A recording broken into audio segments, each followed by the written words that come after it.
Welcome back to my channel. This is Buchi Accounting Tutorial. Before us on the board, we want to look at today on the concept of journal entry. How to journalize every accounting transaction very simply within 10 minutes using the concept of D-Law. If you have not watched my earlier presentation on how to use D-Law to know account to debit and account to credit using D-Law, please refer to my previous video. So this place, we want to look at the meaning of journal entry. Journal entry or journal is a day book. First of all, journal is gotten from a French word known as jour, meaning day. What it simply implies is that journal is a day book for recording where day-to-day transaction of a business are being recorded. So journal is one of the book of the prime entry. It is the first place that transactions are being recorded after passing through the source document. Remember in my previous video, we talked about the accounting processes, how accounting record begin from source document to journal, from journal to ledger, from ledger to trial balance, and from trial balance finally to be summarized using financial statement. So now, journal is subdivided into two. The two types of journal are one, we have special journal.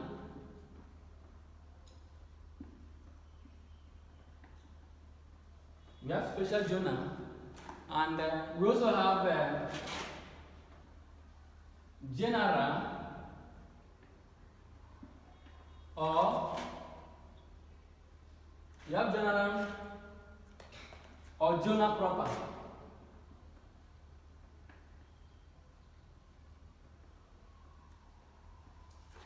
Under special journal, we talk about sales day book, or what is called sales journal. We also have purchases day book, or what is called purchases journal. Another type of special journal is we have return invoice,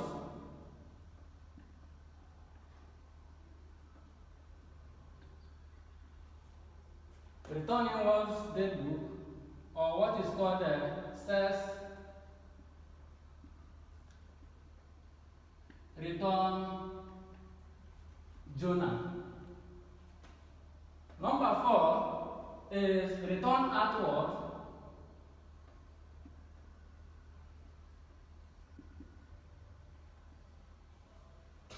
or what is called purchases journal. Number 5, we have petty cash book.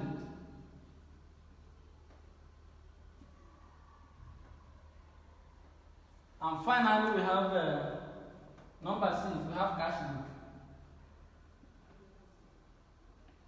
All these are example of special journal.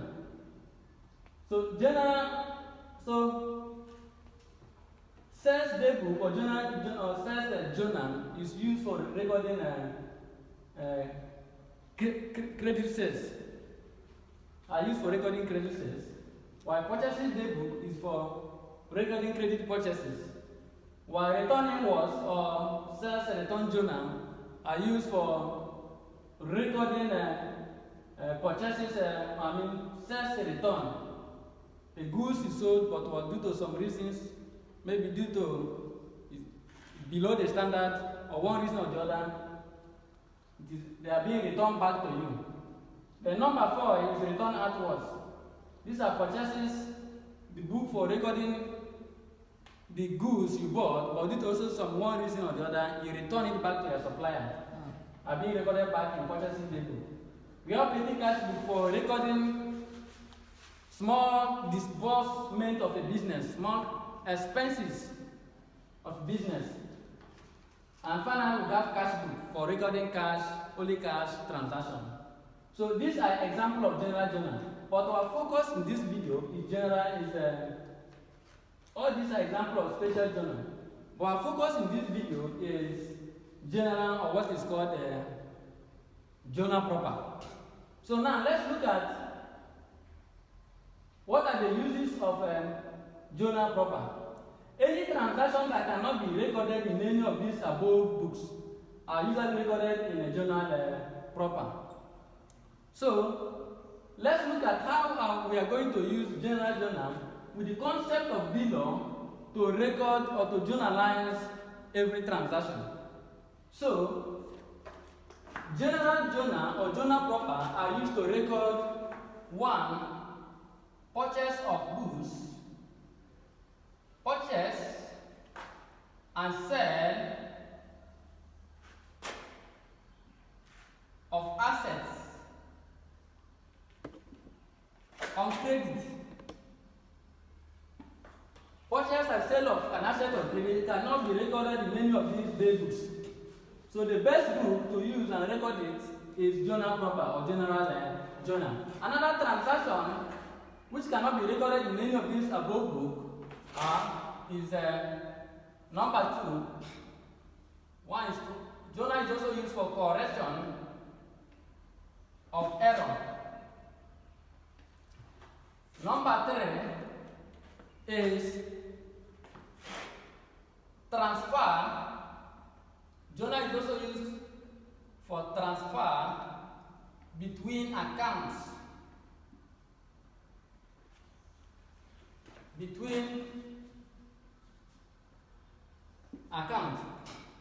Another use of general journal is for recording opening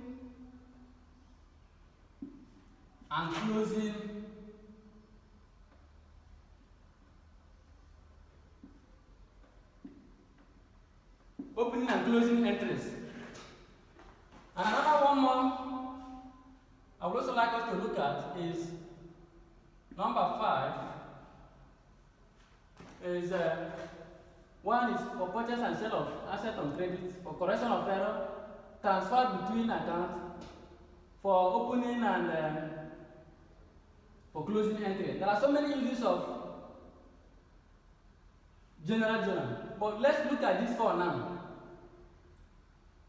Or in other words, general journal can also be used to record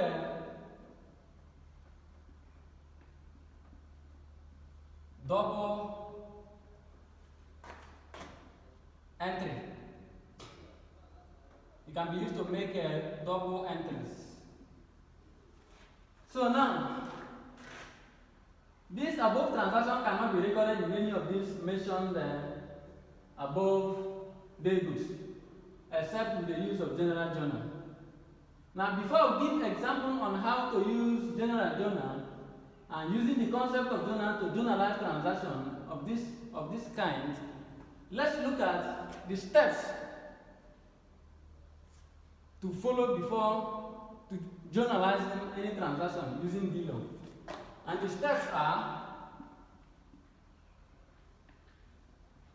1. First of all, identify the 2 accounts involved.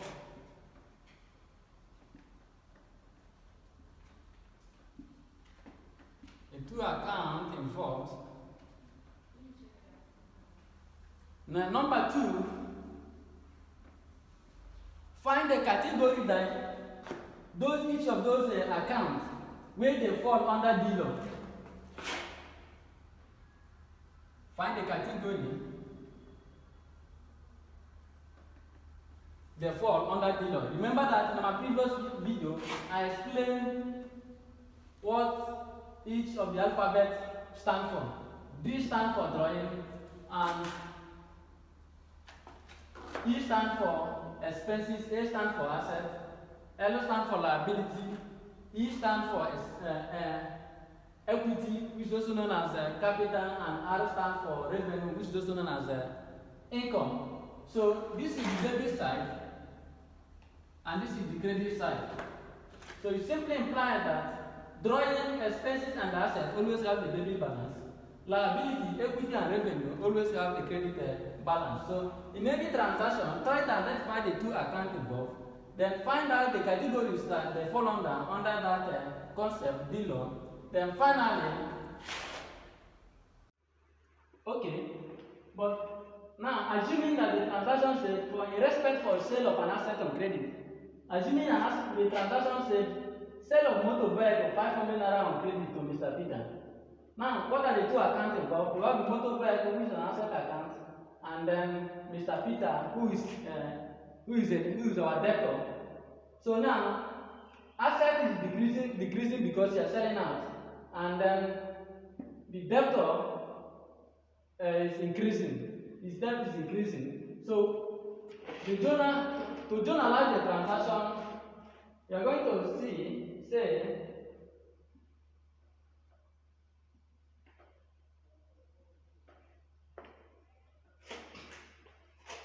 We are going to debit Mr. Peter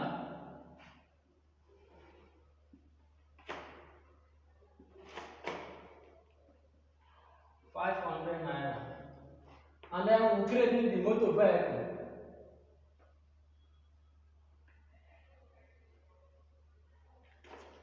₦500, and then we put our narration being the sale of motor vehicle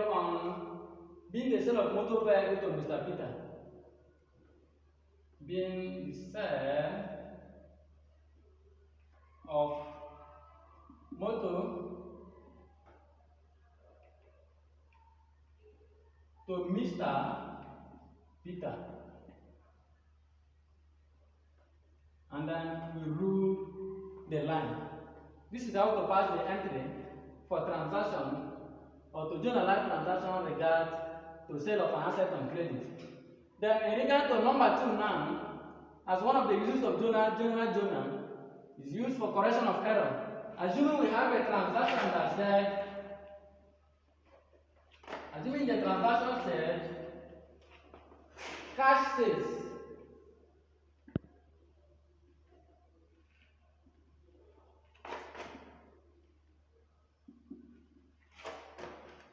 omitted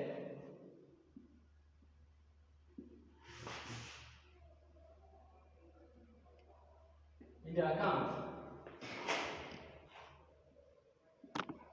1,000 naira. Assuming we have a transaction that says cash sales omitted in the account 1,000 naira. Now, how are we going to journalize it or correct the error using journal? We're going to say with our debit side and our credit side.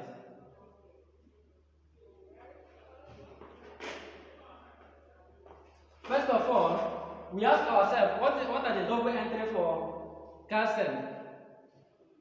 Cash, of course, we know is an asset. It usually has a debit balance, and sell is a revenue, which is under R in below, and usually have a credit balance.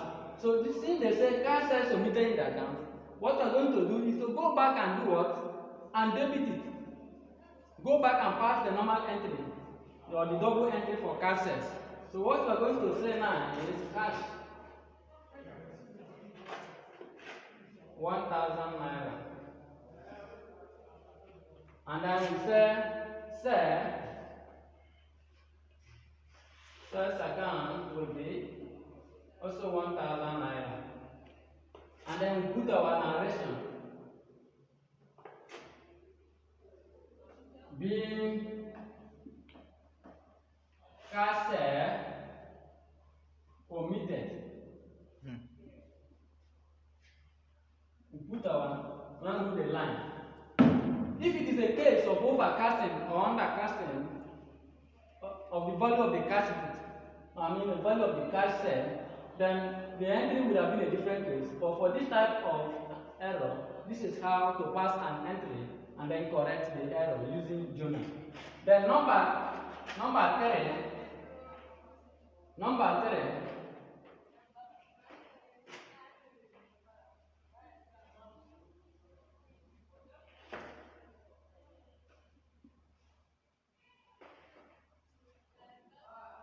Number 3 now, a case of transfer between accounts. A transaction that has to do with transfer between accounts. Assuming we have a transaction that says,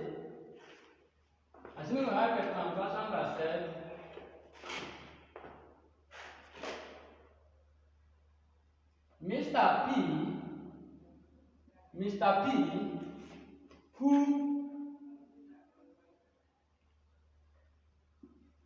owed 25,000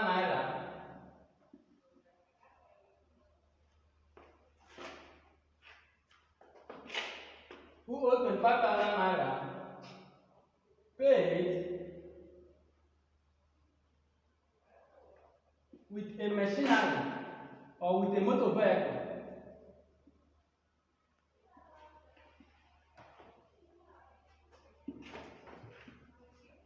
And the balance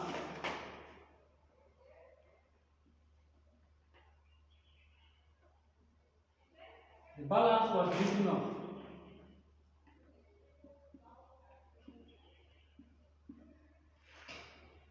as bad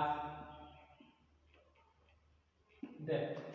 This is a case of transfer between accounts. So in a transaction like this, how to use journal to pass an entry will be you put your debit, you put your credit. First of all, what are the accounts involved?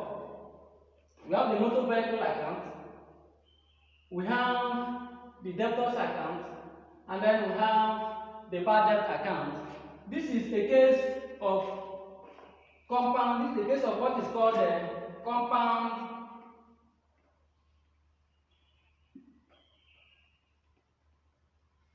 journal entries. A case of what is called compound journal entries. A situation whereby the debit or the credit side will have more than one entry.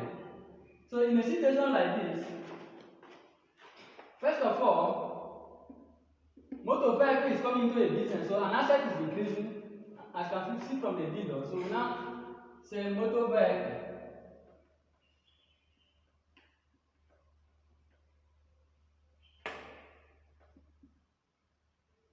Sorry.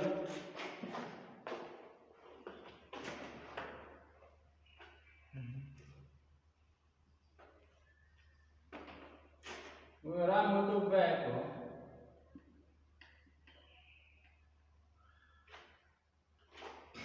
How much? The value of the motor vehicle. Sorry, Mr. P he owed 25,000 naira, paid motor vehicle of value, let's say 14,000. 14,000 naira. So the value of motor vehicle is assumed to be 14,000 naira. 14,000 naira. And the balance was written off as bad debt. So we now write bad debt.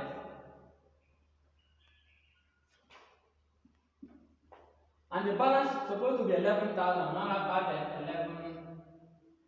11,000.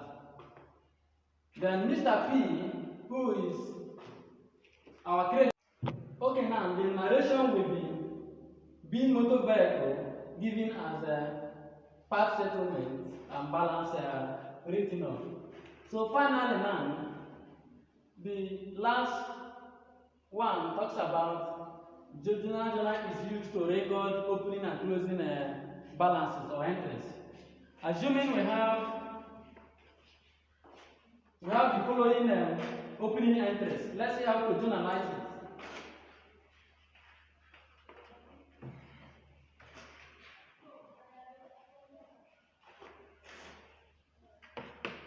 This is our debit and this is our credit.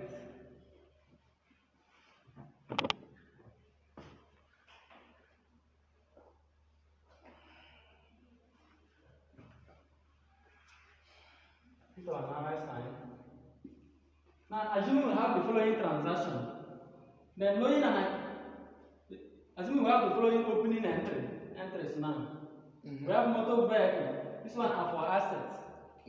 Motor vehicle 700 naira, plant and machinery 500, stock to be 150. Then receivable to be 50 naira, cash to be 800 naira, bank to be 510, debtors to be 700 naira. Then liabilities, we have creditor to be 770, loan to be 500, then B's payables to be 20 naira, and then capital to be 2,110 naira. The implication of this transaction is that, assuming you are starting a business in a new year, you are starting another business in 2024, and these are the balances you have from your previous business engagement last year, 2023. So now we have these transactions, we have these balances. To journalize it, you have to debit all the assets, all the expenses, and then credit all the liabilities and equities and the capital. So now how to go about it is, first one, you have motor van. You have motor van.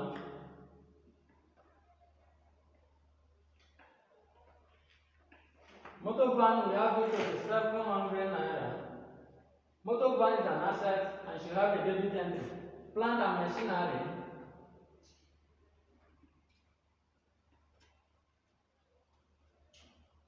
It's also an asset and should have a debit entry. And the figure is 500 naira.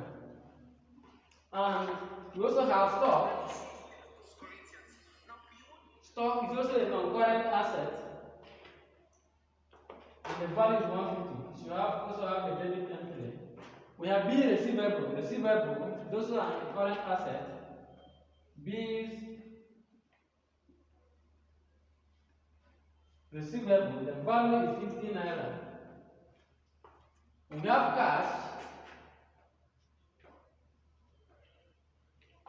The value is 800 naira. We also have bank 5.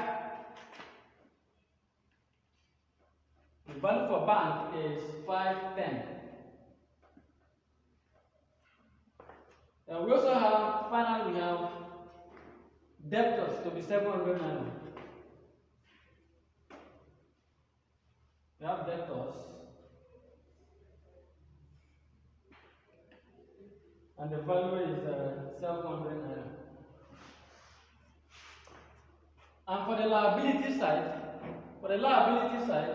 we have creditors. Of course, creditors should have a credit balance, and the value is 770. So now record 770. We have loan. Loan is also a liability and should have a credit balance. So we have loan. The value is 500 naira. We also credit it. B payables should also have a credit balance. The value is 20 naira. Payables. B's payables.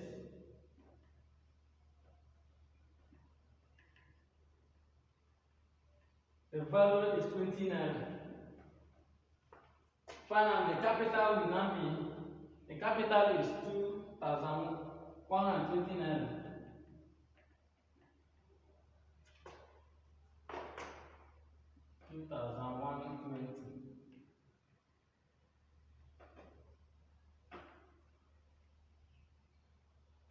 Now balance the account. If you add the total of this side and the total of this side, it's supposed to give you what? An equal balance. Let's add. So you can see that the debit and the credit side have equal balance, which means that the transactions or postings are correct. This is all we have under this topic, journal entry. Thank you so much for watching. If you have not clicked the subscribe button, please endeavor to do so. Please like, share.